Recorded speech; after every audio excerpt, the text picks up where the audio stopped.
My name is Rebecca Wilson. I'm 32 years old, and I've spent the better part of my adult life climbing the ranks in the finance world. As a financial analyst, I understand the value of money more than most. Every cent in that $20,000 had been earned through long nights, canceled weekends, and years of saying no to things I wanted. That money was supposed to be the start of my future, down payment for a home of my own. A step toward finally claiming a piece of the so-called American dream. Instead, it vanished. Used to bail out my parents before they lost their house.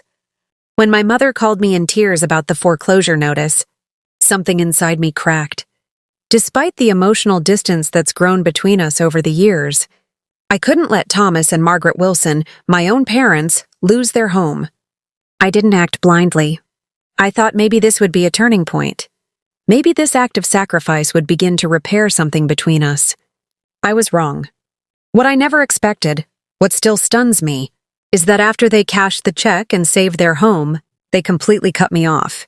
No calls, no replies. My messages went unanswered. Letters came back unopened. They even told extended family not to mention my name, as if I vanished the moment the money cleared. $20,000. That's what it cost to learn what I truly meant to them. Not a daughter, not someone they loved, just a financial resource, a means to an end. I keep replaying our last conversation, combing through it for missed signals, trying to pinpoint the moment I stopped being a person and became an account balance. This is the story of how I tried to heal old wounds with money, only to realize I was never part of the equation, only the solution to their latest problem. I grew up in a colonial-style house in a quiet suburb just outside Boston. On the surface, our lives looked normal. Well-kept lawns, polite neighbors, summer barbecues. It all painted a pretty picture. But behind our dark green front door, financial stress was always just below the surface. My dad, Thomas, ran a small construction business. Some months we celebrated big projects with dinner out. Other times we stretched macaroni and cheese over 5 days because clients hadn't paid on time. My mother, Margaret, worked part-time as a dental receptionist. But she had expensive taste. If the neighbors renovated their kitchen or got a new car, suddenly we needed to do the same. The difference was, we used credit cards to pretend we could afford it. I found out at 12 by accident, opened a bill and saw a 5-figure balance. That was the day I realized money in our house was more illusion than reality. From a young age, I became the responsible one, while other kids had allowance. I was babysitting by 13. Shelving library books at 14, working mall shifts by 15. At first I was proud, buying my own clothes, covering school supplies. Then came the borrowing. $20 missing from my drawer, birthday money gone. All with casual explanations like, we'll pay you back, or family helps each other, right? Mom would guilt trip me gently but effectively. Must be nice to have extra for concerts, while we're figuring out how to pay the electric bill. When I got a small raise at work, the response wasn't congratulations, it was great. Now you can help more with the car insurance. There were always comparisons. My cousin Michael handed his entire paycheck to his parents every summer. Now that's a son who understands loyalty, my father would say at dinner, glancing pointedly in my direction. By 17, I'd opened a secret bank account at a different branch, one they didn't know about. I funneled most of my earnings there and left, just enough in my visible account to avoid suspicion. Even back then, I understood that protecting myself financially wasn't selfish, it was necessary. But that didn't stop the guilt from gnawing at me. Senior year of high school brought my first real stand. I had worked hard for years, late nights, straight A's, and a part-time job on top of it all. The reward, a generous scholarship to Boston University. Their reaction? Not pride, calculation. This is great, Dad said, scanning the financial aid packet. You can stay home and commute. That'll save us so much on housing. The us didn't go unnoticed. When I told them I planned to live on campus, the argument started. So ungrateful, Mom sniffed. After everything we've done for your education. Dad was blunter. It's financially reckless, Rebecca. Why waste money on dorms when you have a perfectly fine room here? I tried to explain how living on campus meant I could focus, join study groups, build a life of my own. But the truth, the one I couldn't say, was this: I needed space. Space from their financial grip. Space to breathe without guilt. That August, I moved into Warren Towers. My parents helped carry in boxes, but their faces were cold. As they left, Mom muttered, "Hope it's worth putting this strain on the family." During college, I worked harder than I ever had. While my roommate joined clubs and went to parties, I juggled 3 part-time jobs: mornings in a cafe, evenings at the library, weekends in a downtown diner. Between work and maintaining my GPA to keep my scholarship, I barely slept. But distance didn't weaken their grip. The phone calls came weekly, always circling back to money. Dad's truck broke down again. "Any chance you could help this month?" Or, "We're running a bit behind on the mortgage, just for now." I'd always send what I could, my chest tightening with the sinking realization that, to them, I had slowly become more of a lifeline than a daughter carving her own future. The difference between my family dynamic and others became impossible to ignore whenever Zoe's parents came to visit. They brought food, asked thoughtful questions about our classes, and took us out to eat, offering support, with no strings attached. They invested in their daughter's dreams. My parents, in contrast, seemed to treat my education as a financial venture they expected returns on. But the sharpest wound came on graduation day. May 15th had been circled on my calendar for 4 years. I sent them a formal invite 3 months prior. Followed up with a call 1 month out. The day before the ceremony, my dad called. "Becca, something's come up. Johnson gave me a last-minute contract. I started today. Can't turn it down. Your mom doesn't want to drive into the city alone, so she's staying back too." And just like that, the most important day of my academic life became something I experienced alone. I watched other students beaming in their caps and gowns, their families cheering them on. Zoe's parents handed me a bouquet and snapped photos of us together. Their gesture, while kind, only deepened the void. That evening, while others clinked glasses and laughed over dinner with their families, I was boxing up my apartment in silence, packing away not just belongings, but 4 years of unacknowledged effort and unmet expectations. Something hardened in me that night. A quiet resolve. If my parents couldn't be there for this moment, after months of reminders, maybe the distance I'd been putting between us wasn't just physical. Maybe it was essential. 3 weeks later, I accepted a job offer in Chicago. Entry-level financial analyst at Meridian Financial, $48,000 a year with benefits. Not glamorous, but promising. More importantly, it placed me 700 miles from Boston. I broke the news over Sunday dinner. "Chicago?" Mom gasped, her fork hitting the plate. Dad was more calculated. "Think this through, Rebecca. Cost of living's high. You've got no network out there. There must be options closer to home." I came prepared: charts, salary data, cost of living comparisons, 5-year projections. But no spreadsheet could measure the value of breathing room, of building. A life without being treated like a walking ATM. As I held my ground, the conversation spiraled. "I didn't think you were the type to turn your back on your family," Mom said, eyes misty. Dad followed with, "After everything we've done, this is how you repay us?" Moving halfway across the country, that familiar mix of guilt and anger welled up. "I'm not abandoning anyone. I'm starting my life. Isn't that what parents are supposed to want?" Mom's reply stung. Parents want kids who remember where they came from. 2 weeks later, I moved into a small studio in Wicker Park. Mine, finally.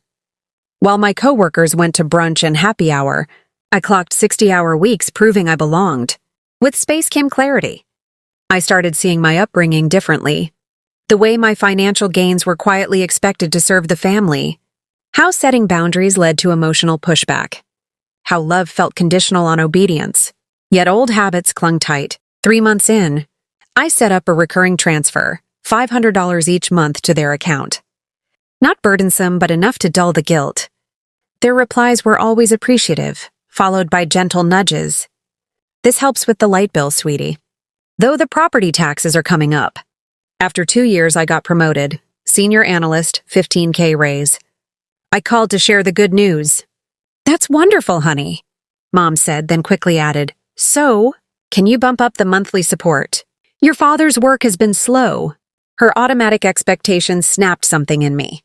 Actually, I'm using the raise to start a home fund and boost my retirement. I need to invest in my future. The silence was thick. I see, Mom finally said, voice cold. I guess your future matters more than your parents' present. That night, I wrote a careful, loving email. I explained my need for financial independence. That I'd send one final payment of $1,000, but the regular deposits would end. Their reply, now we know where we rank in your priorities. The weekly calls became brief and stilted. Conversations once filled with idle stories turned into robotic updates. Without money flowing, I no longer felt like a daughter, just a distant relative. I buried myself in work. Another promotion came. Around that time, I met Mark, a kind, steady architect raised by warm, emotionally available parents. His family dynamic often left me wondering what I'd done to receive so little in return. My relationship with my parents cooled to holiday calls and polite texts. I told myself this was progress. I was standing on my own. Then the storm hit. One Monday morning, 3 years into Chicago life, my phone lit up. Mom. I silenced it, busy reviewing projections. We hadn't spoken in nearly 2 months. Her voicemail came through 67 seconds. I nearly ignored it. But something told me to listen. Her voice, shaky, rushed. Rebecca, please call. It's urgent. We're about to lose the house. The bank's begun foreclosure. We have 3 weeks. Your dad's biggest client went under. He's owed over $70,000. We maxed out the cards trying to stay afloat. Please, we have nowhere else to go. I froze, coffee cooling beside me. The barrier I'd built so carefully, so necessarily, suddenly quivered under the weight of crisis. I postponed my presentation and called Dr. Patterson, the therapist I'd been seeing since moving to Chicago. This is exactly the pattern we've discussed. Rebecca, she cautioned during our emergency phone session, their financial emergency becomes your emotional emergency before you make any decisions. Consider whether you're enabling destructive behaviors. Her words made logical sense, but logic wasn't driving the knot in my stomach. This wasn't about a borrowed $20 or guilt-tripped birthday money. This was my childhood home, the place that, despite everything, still appeared in my dreams. That evening, after pacing my apartment for hours, I called them back. The phone rang 5 times before Dad answered, his voice uncharacteristically subdued. Becca, thanks for calling back. No accusations, no passive-aggressive comments about how long it took me to respond. Just genuine relief. Mom joined on the extension, and what followed was unlike any conversation we'd had in years. They laid out their situation with unvarnished honesty. Dad's business had been struggling for years, but he'd taken on the North Shore project as a make-or-break opportunity. When they filed for bankruptcy mid-project, it left him with unpaid invoices and materials he'd already purchased on credit. They'd been borrowing from one credit card to pay another, a financial death spiral I recognized from my professional training. They were underwater on the mortgage by nearly $50,000 after taking out home equity, loans to keep the way business afloat. We've tried everything, Mom said, her voice small and unfamiliar. Your father even applied at Home Depot, but at 62 they only offered part-time minimum wage. Then came something I never expected. An apology? We know we haven't been fair to you, Becca, Dad said, clearing his throat. We put too much pressure on you. Expected you to solve our problems. That wasn't right. You were just a kid, and even as an adult, our financial issues aren't your responsibility, Mom added. We were so focused on our struggles that we couldn't see how we were hurting you. Missing your graduation. I've regretted that every day since. The conversation continued for nearly 2 hours, tears flowing on both ends of the line. They admitted to resenting my independence because it highlighted their own financial failures. They expressed genuine pride in my career success, without the usual undercurrent of what's in it for us. By the time we hung up, something had shifted. For the first time in my adult life, I felt seen by my parents not as a financial resource, but as a daughter they'd hurt and wanted to reconnect with. The next day, they emailed detailed financial documents showing exactly what they owed. $20,000 would stop the foreclosure and pay off the highest interest credit cards. It was the exact amount of my house down payment fund. As I stared at those numbers, I knew I was at a crossroads. This could be the beginning of healing our relationship or the continuation of a destructive pattern.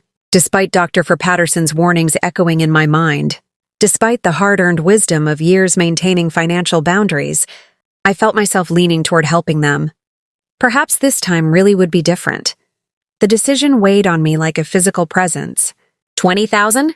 My entire house down payment fund, representing 4 years of aggressive saving over time and forsaken vacations.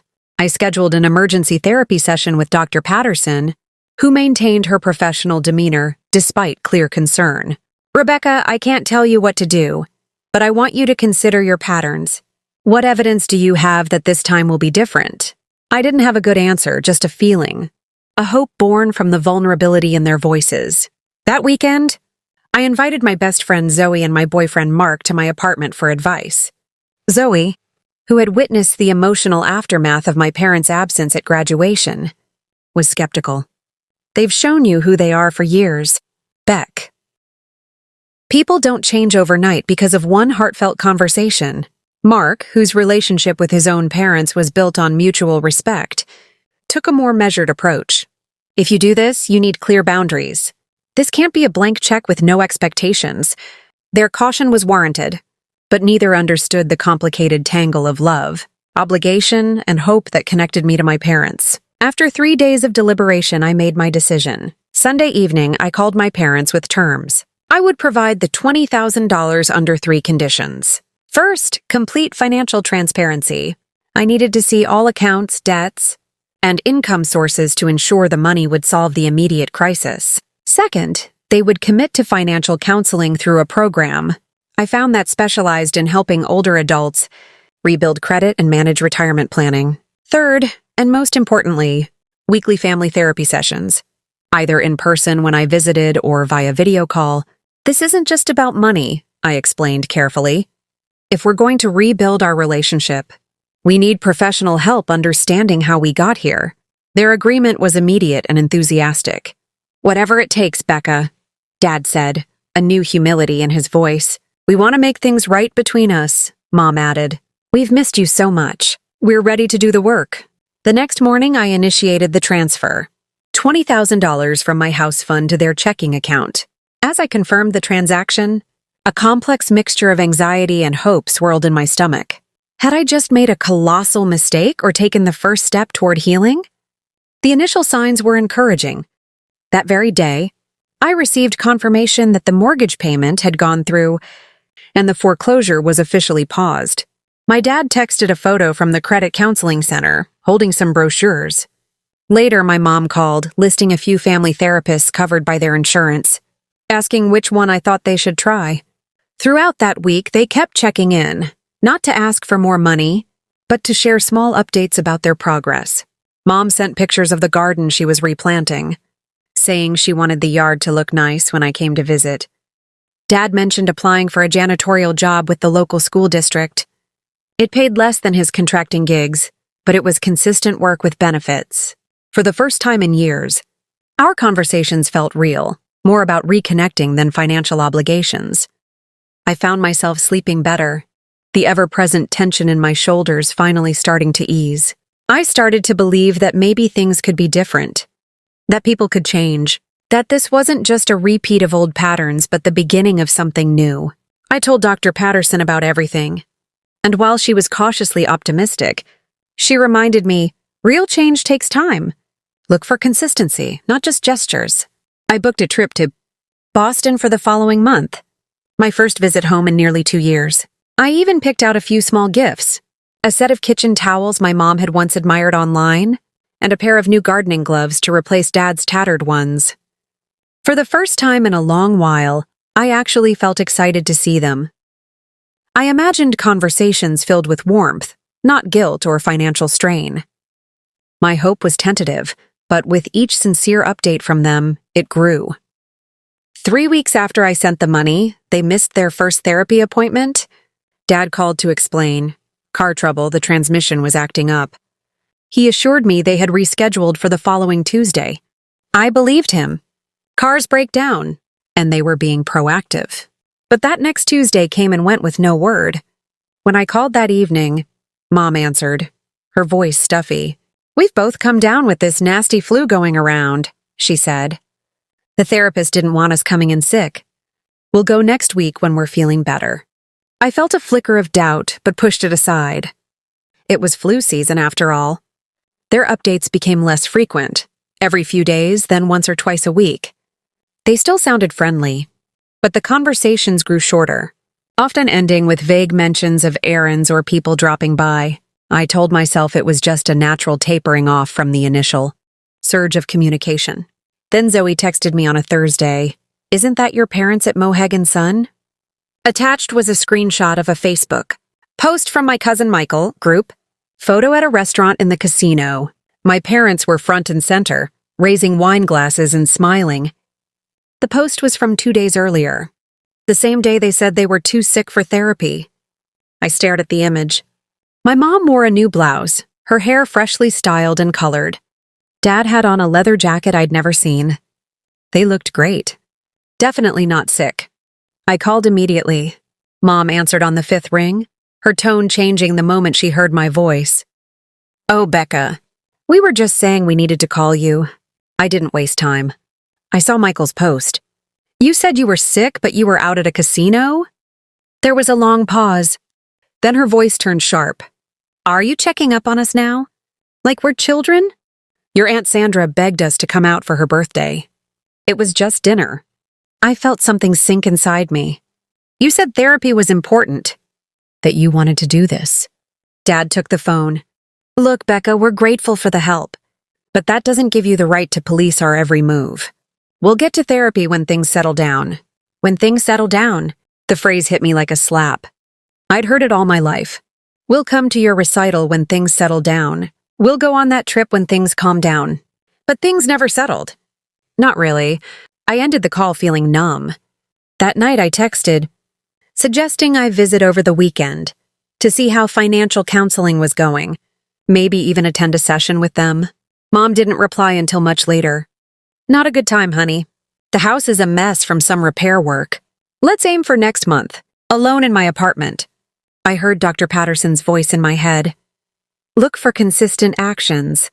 Not promises, but I still wanted to believe. Maybe they really were fixing up the house. Maybe they really would follow through next month. Maybe this time would be different. But as the days passed, the signs became harder to ignore. Calls came less often, and when we did talk, they were shorter, tenser.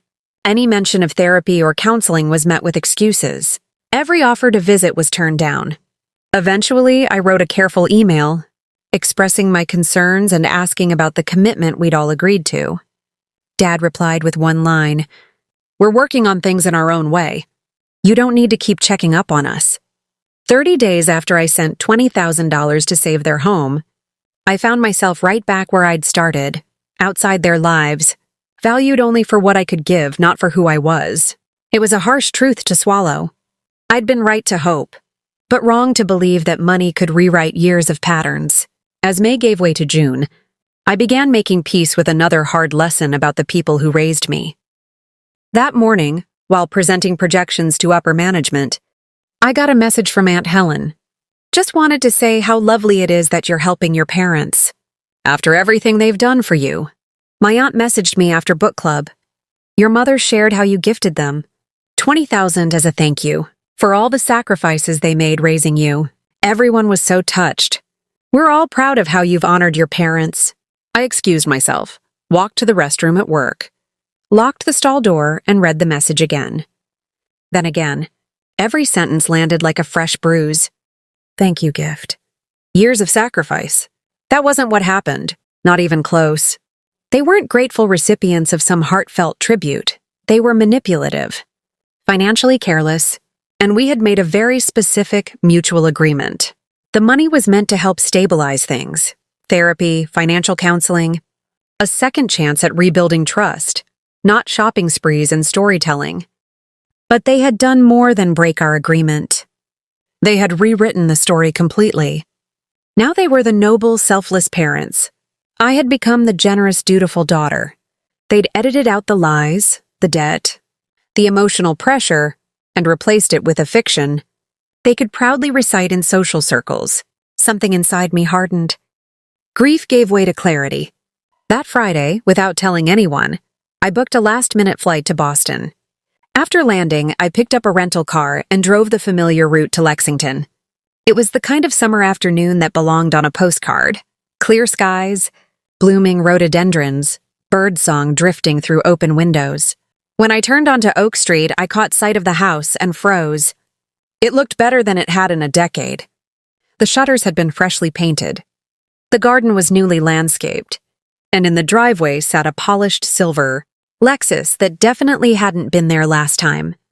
I sat there in the car for a few minutes collecting myself. Then I got out, walked up the pristine stone path and rang the bell. Footsteps. Then my father's voice from behind the door. "Who is it?" "It's Rebecca," I said. I tried to keep my voice even. The door opened. His face shifted from confusion to mild irritation. "Becca, what are you doing here? You could have called first." I wanted to talk. "Can I come in?" Before he could answer, I stepped inside. And then I stopped. The interior was unrecognizable. Gone were the old couches and faded rugs.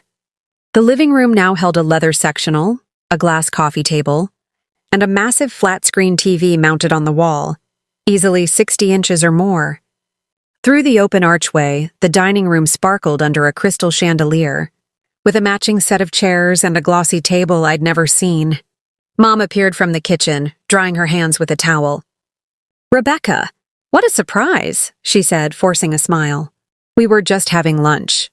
Behind her, the kitchen gleamed with granite countertops, stainless steel appliances, and custom cabinets, none of which had been part of any urgent repairs they'd mentioned when postponing my visit last month. I didn't sit right away. They offered me tea, snacks, 100 polite excuses. Eventually, we all sat at their spotless glass dining table, and I asked point blank, "So, how's the financial counseling going?" They exchanged a quick glance. Then my mom answered too casually, "We've been meaning to get around to it, but things have been hectic with your father job. Hunting and all the updates the house needed." "Repairs?" I asked, gesturing around the perfectly polished room. "And the Lexus? That part of the plan to avoid foreclosure too?" My dad's tone turned cold. "Now hold on. We're not going to be interrogated about how we spend money. The crisis was handled, thanks to you, and we've made some improvements." "Is that so wrong? What about therapy?" I pressed. That wasn't a suggestion. It was part of the deal. Mom's laugh was short and dismissive. "Therapy's for families that are falling apart.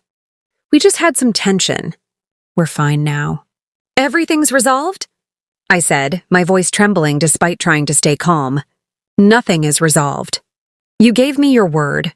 You said you'd start therapy, meet with a financial advisor, and be transparent about everything. Instead, you remodeled the house, bought a new car, and told everyone I gave you the money as some kind of tribute for raising me." That was when they both erupted. Dad stood up, looming over the table. "You've always tried to control everything, Rebecca. Moving across the country, making your own decisions, acting like you're the only one who knows anything. Mom, always more subtle, took another route. We fed you, gave you a roof, made sacrifices you'll never understand. And now you throw it all back in our faces? That money? It's the least you could have done after everything we gave up for you." The discussion spiraled from there. Years of resentment came pouring out like a dam breaking. I brought up the fact that the money had been my house savings. Mom just brushed it off. "You're young. You've got a good job. You'll build it back. Who needs to buy a house in their early 30s anyway?" But it was my father's next words that hit the hardest. "You didn't help us out of kindness. You did it to feel superior. You wanted control, with your conditions, your therapy requirements. We don't need your charity, especially not if it comes with strings." An hour later, emotionally wrung out, I stood and walked to the door. Before leaving, I made one final attempt. I didn't offer help to manipulate you. I did it because I hoped we could start healing. That we could rebuild something real. My father's final reply was ice cold. "We're fine now. We're not losing the house anymore. The rest was just talk, meant to make you feel better." I walked back to my rental car with tears stinging my eyes. $20,000 gone, and in its place, the sharp realization that the parents I'd been hoping to reach, the ones I believed still might exist somewhere beneath the surface, were never really there. Maybe they never had been. The drive back to the airport felt like a dream I couldn't wake from. I kept replaying everything, wondering what I could have said differently, what I might have done to change the outcome. By the time I returned to my apartment in Chicago on Sunday evening, grief had settled into something sharper: resolve. I wasn't ready to shut the door completely. After speaking with Dr. Patterson, I spent hours drafting an email to them. I acknowledged how hurt I was, how disappointed I felt, but I also left room for reconciliation. I understand that you may feel financial counseling is unnecessary now, I wrote, but therapy remains essential if we're ever going to rebuild trust. It's not optional. I was careful with my words, firm but not accusatory, open but clear about my boundaries. Once it was done, I hit send. Then I waited. A day passed, then 2, then 3. Nothing. At the end of the week, I tried calling the landline, just the answering machine. I called their cell phones, straight to voicemail. I sent short, gentle texts asking if they had seen my email. No reply.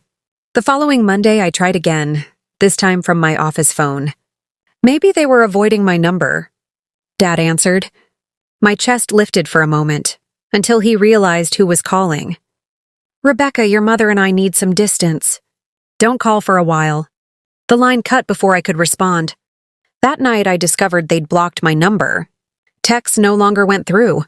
Calls were met with the same generic message. The digital silence felt like a physical blow.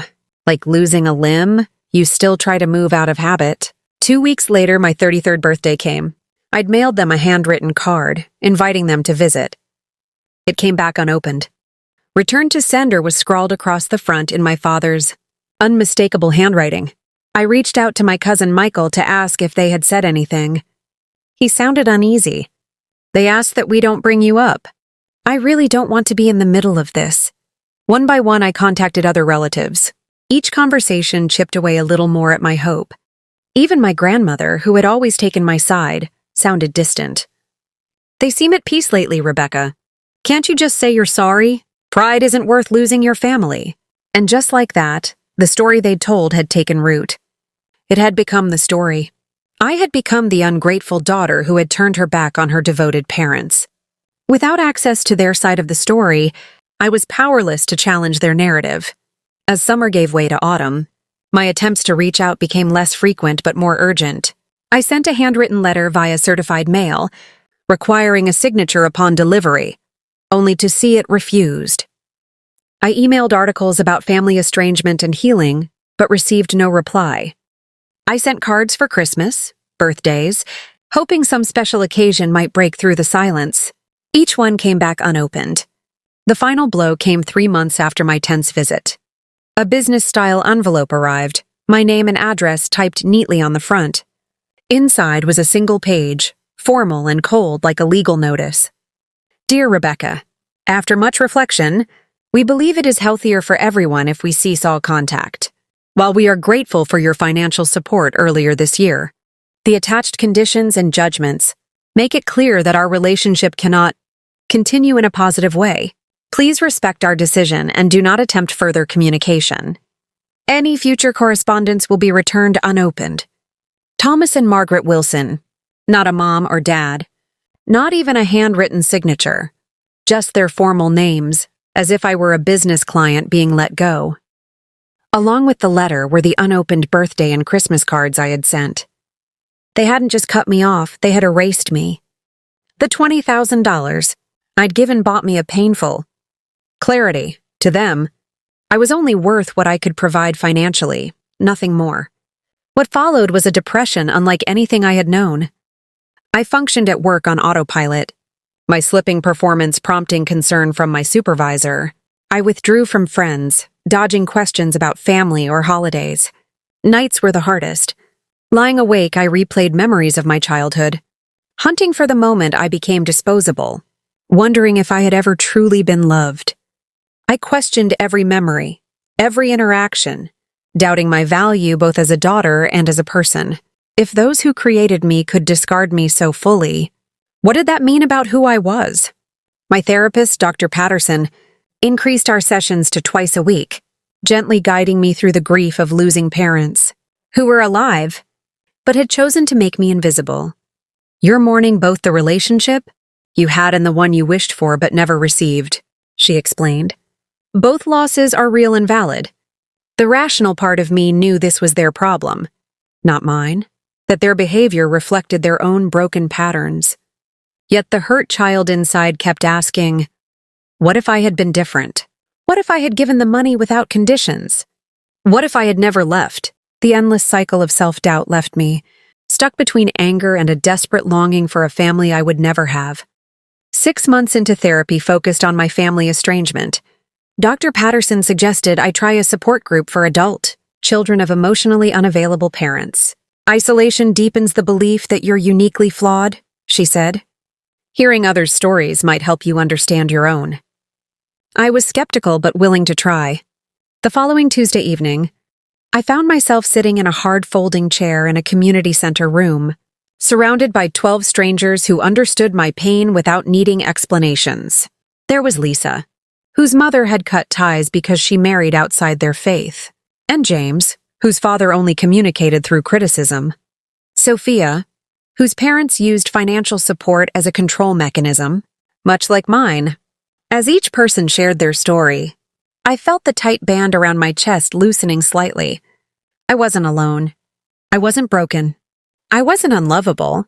I was simply the adult child of parents who lacked the emotional tools to love healthily.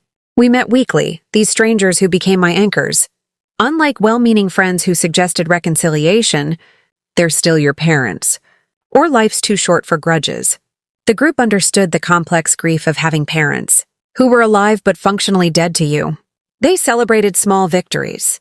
The first holiday I got through without calling my parents.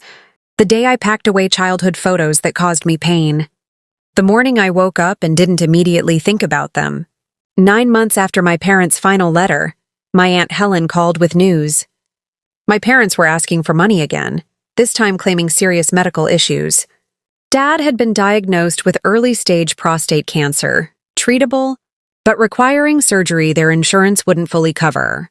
They needed $15,000 and had asked family members to relay the request since I'd rudely cut off communication.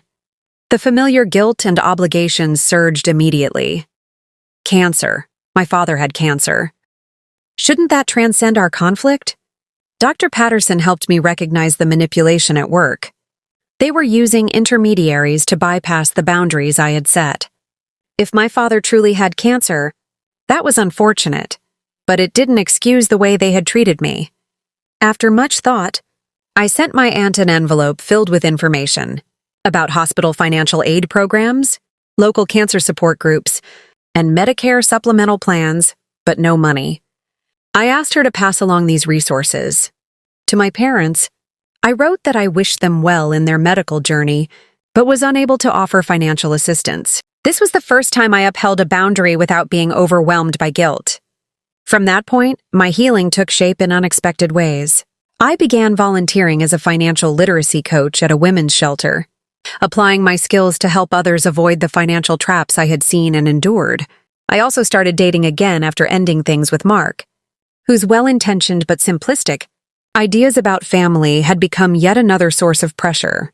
I concentrated on rebuilding my savings for a home, watching quietly as the balance climbed back toward $20,000 and then beyond. 2 years after the estrangement began, I found a cozy, charming condo in Lincoln Park with enough room for a home office and a guest bedroom. The day I signed the mortgage papers, I felt a complex mix of pride and sorrow. This achievement was something I wished I could have shared with my family. Instead, I invited my chosen family, Zoe and her husband, along with friends from my support group and colleagues who had become trusted allies during my toughest times. They helped me move furniture, hung curtains, stocked my kitchen with basics, and organized a spontaneous housewarming party with dollar store, champagne glasses, and grocery store cake. As we raised our glasses to my new home, I looked around at these people who asked for nothing from me but honesty and mutual care. 3 years passed without any contact from my parents.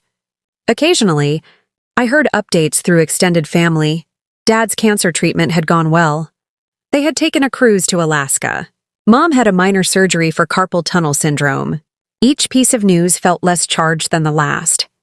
I no longer checked the mailbox hoping for a letter of reconciliation. Nor did I dread seeing their number on my phone. The pain hadn't vanished, but it had changed. From a sharp, raw wound into a manageable dull ache. One Thursday afternoon, an email arrived from my cousin Michael. He wrote, "Just wanted to let you know your parents are selling the house and moving to Florida next month. If there's anything sentimental you want from inside, I could try to get it for you." I stared at the message, the finality hitting me hard. The house I'd helped fund with my $20,000 would now finance their retirement in another state. After careful thought, I decided to decline Michael's offer. The physical items, my childhood books, school trophies, photo albums, weren't worth reopening wounds that had finally begun to heal. Tell them I wish them well in their new chapter. I wrote back, surprised to find I genuinely meant it. That evening, I sat on my small balcony overlooking the Chicago skyline, reflecting on the journey of the past 4 years.